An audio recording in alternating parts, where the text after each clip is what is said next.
I'm so sorry. I am so late. I just, I was lost and made a wrong turn, and I forgot my glasses before I was leaving in the morning, and then I had to look all over the house for them. Okay, no problem. Well, we should probably. Hi, I'm Christina. I'm your occupational therapist. Gretchen, nice to meet you. So I think we'll just go ahead and get started with the interview, if that's okay. Sounds good. All right, thanks, Gretchen. So you probably maybe weren't too much of a planner. Did you do a lot of planning? Or?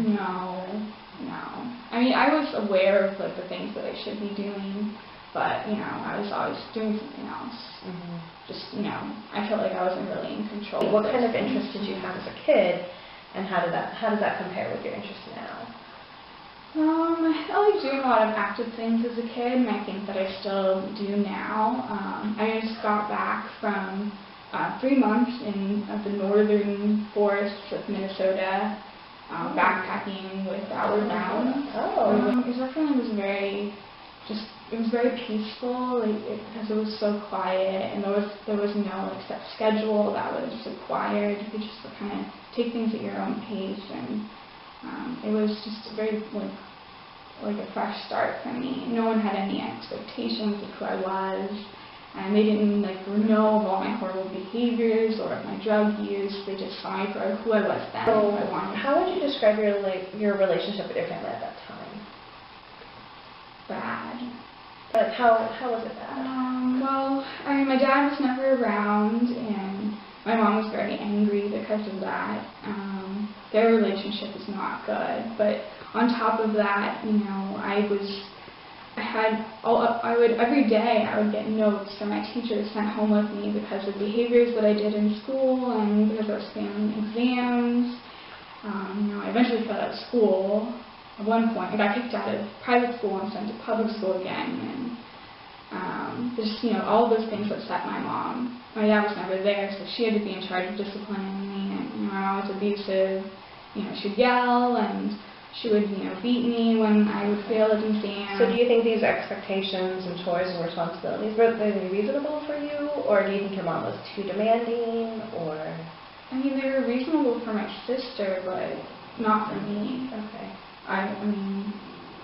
They didn't, I guess, people didn't see the struggles that I had, that I really was trying. I tried so hard, I just couldn't do it. Was your family understanding, and did they take opportunities to kind of compensate for, your ADHD difficulties? Yeah, no, they found out I had ADHD, but it didn't mean anything. I didn't go to therapy, nothing changed in school, nothing changed at home. Are you satisfied with your former school performance?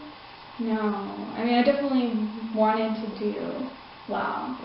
I just Do you think there's anything you could do to improve your experience?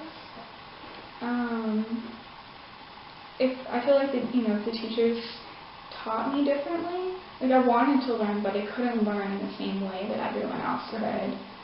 So if they saw me for not as a problem child, but as a kid with a disability, I feel like my school experience would have been different. Okay. Thinking about your social situation, friends, mom, maybe even your sister, what do you like about your social situation?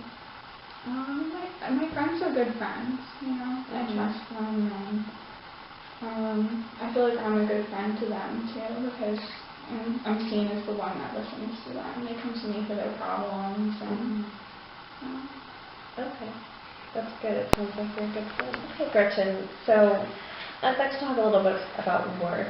Have you ever worked at a job? A restaurant. Okay. What kinds of work did you do there? I was a waitress. I was not a good waitress. I messed up so much they ended up firing me. So, do you have any idea of any occupations, any jobs you'd like to enter?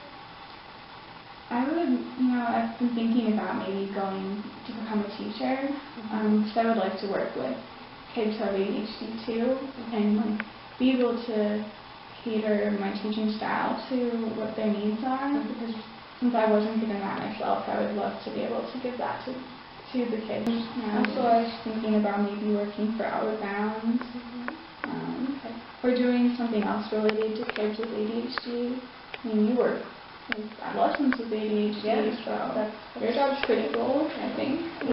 And if you could change anything in the world, what would you change? Well, I know that I wouldn't change my ADHD, even though it's caused a lot of problems for me. I feel like it's who I am, it's a part of me, and if I changed that, I wouldn't be who I am anymore. So I'd like to thank you. We're done with the interview part, and I just have a couple assessments that if you're willing to do, I think would be really helpful in learning just a little bit more about you. Mm-hmm.